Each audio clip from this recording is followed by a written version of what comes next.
Hey, Anthony here from the Best in the West.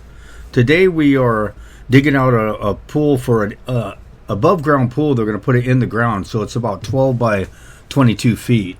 The pool is going to be, and they're going to put it in the ground and put a rock system with drainage around it.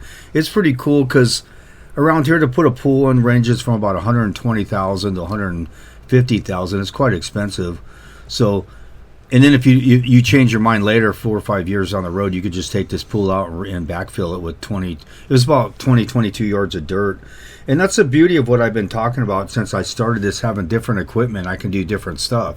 I got a call to come and dig this, and no other skid steer is going to fit back here. And I've dug probably over 100 pools. So we're going to dig this out in the day. It's super hot out this day. But that's the beauty of having different equipment. I can go pump. You don't want to keep doing the same thing all the time. You know, you need to balance your life out too. If I do the same thing all the time, I'm kind of, I get irritated if I got to pump every day, or I'll switch, I'll go contract like I said before. Sometimes you need to take a break from stuff and just reset and rethink it. And that's why I always say, if you own the equipment outright, I can take, like I've said in these videos, a month, 2 months off, rethink on my whole business, spend more time with my family, with my girls, doing other stuff I want to do. So if you just work all the time, you're definitely out of balance, and you need to. It's like a tightrope. You need to be on a fine line. So I'm going to grease this up. It's about 95 degrees today, 92 degrees. It was friggin' cooking. So I didn't want to come back the next day, so I just burnt this nonstop. I hammered it out nonstop till I was done. And there's no roots or rocks. A lot of areas there's a lot of bedrock or roots and a big, you got to get the breaker out and break the dirt and break the rocks, then put the bucket on, take the breaker off, keep switching them back and forth. So this was just straight dirt. Dirt was what was really nice about it. So I'm going to grease everything up, and I'm going to start hammering this out. And when you go about something, you need a game plan. There's techniques of how to do it. Like you can leave a ramp. You'll see how I do it. And drive out of the ramp, and then dig the ramp out and use my ramps from my trailer to get in and out to get the last bit out, because the ramp I'm using is probably 3 yards or so. Oh, there's a lizard checking me out. We got a fan base here. There's Mongo there. He's excited. He worked with me in my big business for probably 13, 15 years, and then he's been shelved for about 10 years, but he's over a sock monkey now, so he's back at work. Good to have him back. I worked with him for probably 15 years. I don't know what he's doing watering the grass, but that's what he's doing. So I'm going to get hammering this thing out. So when you start your business out, you need to get the right game plan doing it. That's Stan, that's the homeowner, and balance it out. If you're working all the time, something's not right. It's not the way to go. But you can get in a position where you can pick your jobs. Right? Like right now, I'm in a financial position. I'm not bragging about it, that the economy's weird with the interest rates and the houses and inflation, where there's a lot of tire kickers and stuff, You could tell on the phone they're just trying to get prices and stuff, and I don't have to deal with that, The weather's so nice out here, and there's so much to do. I'm doing other stuff, and it's not like I'm flaking off. I'm riding the wave to, get back in, wait until stuff starts changing a little bit, because I'm not going to whore myself out and deal with some of these low ballers. And you could tell when you give them a price and they go, just arbitrary number, 12,500, and they go, some other guy bid it for 7. You already know, because it happened in that '08 recession, which I had a huge business during that. And believe it or not, that recession that took me out I learned a lot, because that business I had was a burden. It just became a runaway train where it became huge because of my personality, and I'm a go-getter. There's a pool there that he's putting in there. We're going to put it 2 feet in the ground. So it should be pretty sweet. But it built and built and built. You don't realize it till it catches you up and catches up on you. And I was never home. And my oldest daughter, was about 4. And I came home one day and she asked me if I was her brother. And I was like, "Are you serious?" And I just stopped in my tracks. And I've been thinking about this. That was about 12 years ago. Ever since, how to do it, how to spend more time. Where everything, my time for myself, time for my business, time for my kids, I try and really balance it out. If I'm overworked and I'm going all the time, I'll just shut it down. And we had 2 of these, I calculated it was over 2 bins, but I made it fit the way I loaded it. The second one, I just heaped it up over the top. These bins are so expensive out here. They're like $800 now for a bin, if you can believe that, to put dirt in it. And I'd say they hold 6 yards. They're claiming 10 yards. That's not a 10-yard bin, but there's my little one muffin there.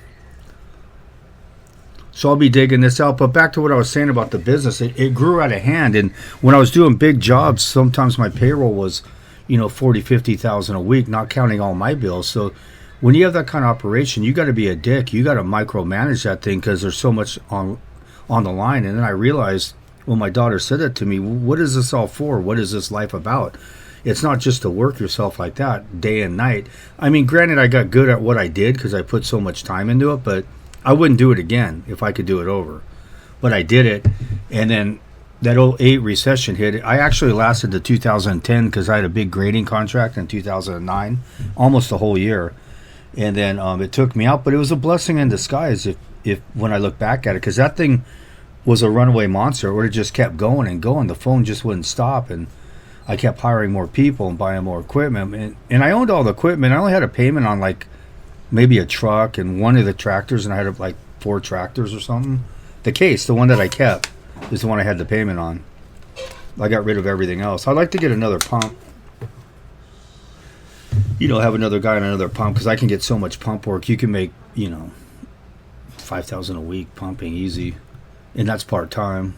And that's what I do. That's basically what I am. I've just diversified myself so much that I don't put all my eggs in one basket where I'm only a demo guy or only a pump guy or only concrete guy. I got a bunch of bids out with some big stuff I'm willing to do because I'm pretty well rested. So I'm willing to do like, $150,000, $200,000 job I think I'm going to do coming up. It's in LA. And this little tractor here, I told you before, this S70 is the biggest money maker out there. I don't even want to say what I make with it anymore because people think I'm bragging or saying this or that. And I'm just trying to give advice. I mean, I'm putting the seed out there. Here it is. Water it.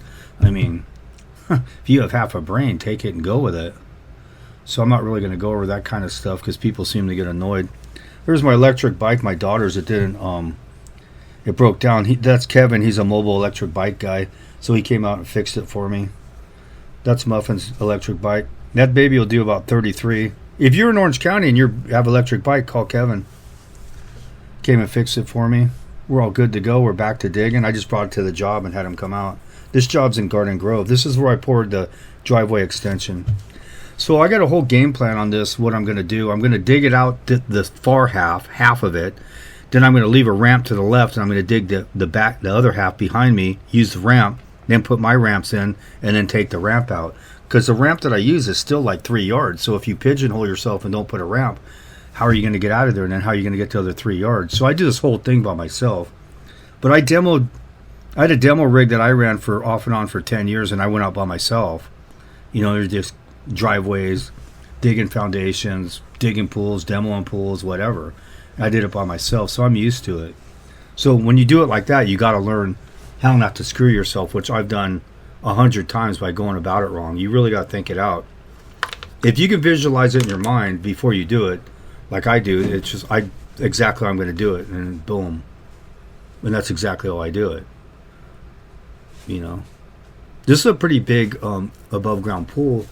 They're fairly inexpensive, like I said. I mean, the pool contractors out here are a nightmare. I've gotten so many calls where they say, "Oh, the pool guy left. He didn't finish. He was supposed to do the deck, or he poured this deck and it's horrible."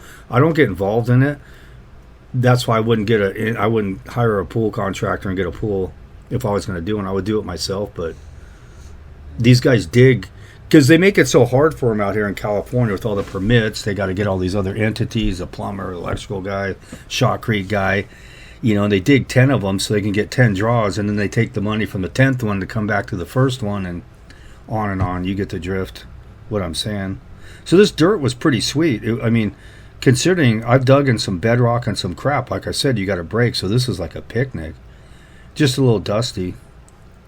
You'll see how I do it. We just painted around the perimeter, over exit about a foot so he can put the rock around the side. Then he put pea gravel down on the bottom and a couple inches of sand. Maybe a moisture barrier. If anyone wants to see what it looks like when it's done, I'll go back there and do a short of it. I'm not going to do a whole video of it, but I'll show you a short and what it looks like. And it's pretty big. You could fit your whole family and the neighbors in the thing.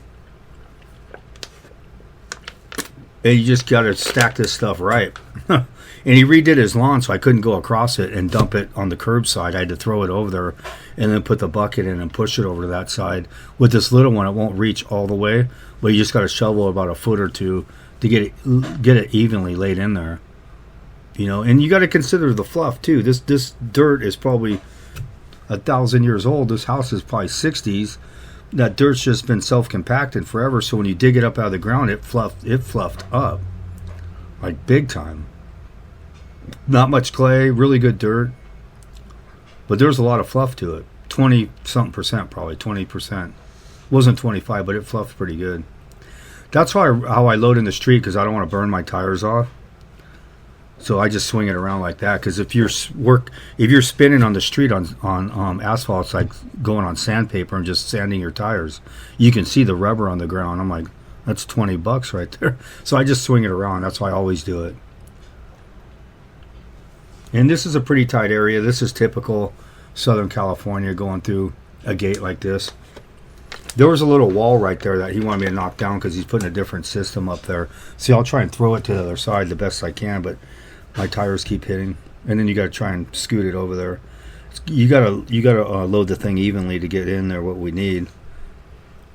And I got to give a shout out. My media assistant's the best out there. She does all my videoing and editing. Check her out on Instagram. It's Sydney SYDNEY05. Sydney Ray 05. Sorry. So it's SYDNEY Ray 05. Sydney Ray 05. Check out her Instagram. You guys can see this dirt's pretty sweet. But like I was going before about the business, I had that big business, and I don't think you'd want... if I had to do it again, I wouldn't do it that way. But when you're green and you don't know and you're just learning as you go, you know, you always think bigger is better, more equipment. Like, oh, man, all these trucks are yours and pumps. But it's not what it seems. Especially the message people are trying to show here on YouTube. Some of these guys, I can't even listen to them. They make me want to puke with what they're saying. You know? I don't post stuff with, oh, I had this problem or that problem. I don't have any problems because I know what I'm doing. I don't need a clickbait like that. It's straight out, just to the point. It's for customers to read it. Concrete driveway, digging a pool, concrete patio. Best in the West, just the way it is. That's why I lay it down. I'm not here to patronize anyone or get people to like me. If they don't, they don't. But if they listen to what I'm saying, I'm the only one out there giving information that's real. I'm not trying to post some sitcom or something on here or some BS. It's not my style. I like my life too much. I'm having too much fun going to the beach, hanging with my kids. I'm not really worried what numbers actually I get on YouTube. They used to mean something, you know, like 1 million views meant something, 100,000 subs, but it's so watered down now. I mean, look at some of these channels with what you could put up there. You can pay Google AdSense. You can blow the thing up if you want to pay, or if you want to put stuff up nonstop and clickbait it, but for what? It's meaningless. You're judging your life by a number, by what numbers you got, or you're depressed if it didn't go. It's stupid. People get sucked into that stuff, and they're not independent thinkers. You know, they're suckers. And they can spin their wheels. That's how I felt when I had that big business. I was convinced I was a millionaire, and I didn't even know I was broke. But that's the reality of it. You can't lie to yourself. You have to be honest with yourself, and that's the best thing you can do. And once I was honest with myself, I don't know if I would have been. I got handcuffed and had to be honest, but I didn't know how to shut it down, you know. It would have been a lot of maneuvers, selling a lot of stuff, getting rid of a lot of people. So I just kept it rolling and just ignored it. And then it dictated itself. The dam broke. And that's how I know so much about what I'm talking about, you know. I've roughed it a lot. And when you have a business, you're gonna what'll dictate how good you do is how you deal with adversity. Because when you're doing good and you just made 50 grand and everything's great, you're a great guy, but you're happiest guy around, going on vacations, buy a new car. But when you hit adversity, let's see what you do. And that's how I gauge people by. I'm studying them, I'm watching them. I'm like, this guy's tripping. Right when something goes wrong, I know right there. Or I put him in my mind, like, okay, I don't want to do too much business with this guy. This is tight down in there. I just wheel that baby around. See, there's a ramp I put. I'll just go up and down that and get all this dirt out. It is compacted good, but there wasn't any roots or rocks, so it's nothing big. I dug it out fast. And always keep straightening your terrain out so your tires are level. You know, if it's Humpty Dumpty, wavy gravy, your grade, you're just going to keep going over, and I don't have enough room, really, because I'm stockpiling the dirt. Because I'm not going to sit there and take one bucket at a time, drive out. I'm going to dig it all out, stockpile it in the back, and then just gangbuster hauling it out. That's the most efficient way to do it. So I'll just keep going over the ramp because it almost gave out when I went up at one time. I'm not worried about it, but I just recompact it real quick. And then I'll spin around and I'll just dive straight in and start hogging that pile out. You know, I'm mainly a pumper. I don't really consider myself a bobcat operator, but I'm the best guy I've seen running them on YouTube or my jobs. So I guess I am a bobcat operator. And there's the game plan. I got it going down now. There's Muffin. She's burning up. She's asking me every 10 minutes, when are you going to be done? They screwed us on the bin. I wanted them both at the same time. I said, bring both bins at the same time. And they brought one about 8:30, and the next one got there about 2. So we had to just sit around in this heat. That's my boy Stan there. This is his pad. We're going to end up doing all this concrete, a walkway around the house, the rest of the driveway. We're just chilling. That's his buddy, way out. He's an MMA fighter. Stan used to be an MMA fighter. That's Mitch, his other buddy. These guys are all MMA fighters. Cool dudes. This is about 15, 18 miles inland. So down at the beach where I live, it's about 77 this day, and here it's 92 plus. That's the contrast of coming inland as opposed to down on the coast. So when I come down there, I'm like, man, it's hard to acclimate to it because it could be 15, 20. I've seen a 27 degrees difference in a 15-mile span. But you can't complain because it's not all of a sudden like other states going to start pouring on you, or we don't deal with any of that. It does not rain in the summer. It doesn't rain, only certain months. December, January, February. Through those months it'll rain, but other months you can't really complain about it. But it's hot. There's no humidity. So when you pour concrete and you do this kind of stuff, there's no humidity. It's no big deal. I don't do good in humidity and that kind of heat at all. I actually get sick in it. But this heat I can hang. Everyone else was wilting. I just kept going like the Terminator. Knocked this out. But if you're going to have a business and you're good at what you do, you should have supreme confidence in what you do. It's not arrogance. I mean, people take it as that, but those are people who are insecure. People write on here, oh, you shouldn't say you're the best because there's always someone better. I'm the guy they're talking about that's better. That's who they're talking about. I don't know what the hell they're writing on there. Let me just go through the stuff I put up there as opposed to everybody else, anyone posting on here. And I don't really showcase myself. I don't really show much of what I do because it's for customers. I want them to see me. I want them to mainly see my crew and the work. That's the idea, but not to put me up there and show you look at me, look what I'm doing. That's not going to help me with what my agenda is. So figure out how to market yourself and where your niche is and what works for you. But I would try and have diversified in different aspects of the concrete. If you're in the concrete and that's what you're doing, see, she's yelling at me, when are we going to go? But because I've been pigeonholed before, and you're putting all your eggs in. If the economy slows, you could get demo, or people want pools dug out. You can demo for other contractors, landscapers, pool guys, whatever. If you want pump, everyone's pumping it out here. Nobody uses a wheelbarrow or those power things, whatever they are. The motorized wheelbarrow. They don't use them out here. I've never seen one before. I've never seen a stand-on out here in my life. Tractor. If people write on here, oh, my stand-on, I'll put it out there, but no one will take it. If you want to come out, or you can demo a driveway against me, dig a pool, demo a pool, anything you want to do, and if you win, I'll give you my S70, and if I win, I'll take your stand-on lawnmower and I'll blow it up on video with a stick of dynamite. That's how much I think of those, and I'm a full operator on everything. Backhoes, excavators, bobcats, pumps. Those things are a joke. And people write on here, oh, you should have a stand on I don't even know what they're called, a ditch witch or whatever. I mean, that thing's a joke. I gotta dig this thing out the way I'm digging that out. Swinging it around like that. You're out of your mind. And I load pieces, because I loaded off the front 2 tires with the back end up, so I take way huge buckets and way more. Try it on that stand-on when it catapults you and decapitates you. And you tell me how fast that thing is. I got to go up these bumpity ramps all day. I mean, get out the rest out. It was a nightmare. Those ramps suck. I got to get some aluminum ramps. Yeah, you're going to load it like that with a stand on. You got to stop, square it up. I'm already around the corner and gone by the time you're trying to clear the bucket. But if anyone wants to come out, I'll demo a pool. And you could demo one on one of the stand-ups and we'll see who's faster. I'll take a nap for an hour in the truck and give you an hour jump. This tractor is badass, I'm telling you.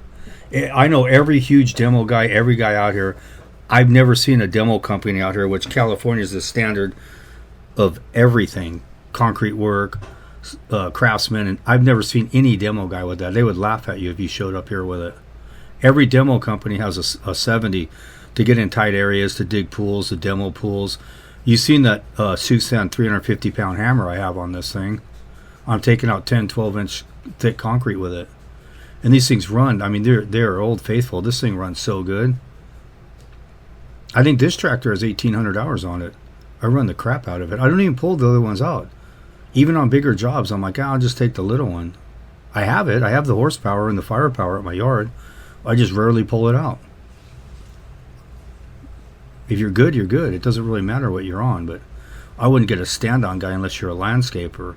And tracks, people, they're just ripping you off, charging you such an way more money to buy one with tracks. How'd they do it with tracks without tracks in your area or prior to getting them? They used the wheel loader and they did it just fine. I'll go in any soil, anything that there is with a wheel loader. That's all everyone has out here. Unless you're a grading contractor and you're only always in the dirt, I would have tracks. But I've never seen a demo guy out here with tracks. They don't even sell them. If you go to South Coast Bobcat, I've never even seen one of those stand-ons at the Bobcat dealer. They don't have any with tracks either. Because out here they know what's up. There's a standard. It's thought out. It's just the way we finish. I mean, you've seen these other finishing jobs that people do. You know. So just be an independent thinker. The reason why I think I am the way I am at this is because I was never taught by anyone, these old timers. Oh, you can't steel chow. Oh, you got to get tracks. Oh, they were using backhoes and I was just spanking them with a Mini X. And they were laughing at me digging a pool. The old guy next door. I've been doing this 35 years, he says, and he had a backhoe. And I came in with a Mini X and was done a day before him. I mean, it's like, come on, Grandpa. And he's scratching his head. And I'm like, I tried to tell you that. Why the hell are you using a backhoe? So I'm going to load this up. I don't back it up because for some reason this breaker slides out. It's a little steep. So I just head it in and spin it inside. I'm over messing with it. This is just what I came up with, so that's what I do. The double flex for you. I got my slip-ons on. Everyone loves those. Got to invest in some boots, I guess. This trailer's decent. It's a big Tex. There's some. It's kind of made shoddy, but they're all the same. They're all manufactured at the same place. It's already rusted and stuff. They don't even put primer on the thing. There I'm on my e-bike checking it out. That's my daughter's. My other two. Well, I have 3 of them. This one goes about 30, 35. You can go about 70 miles. They're really fun.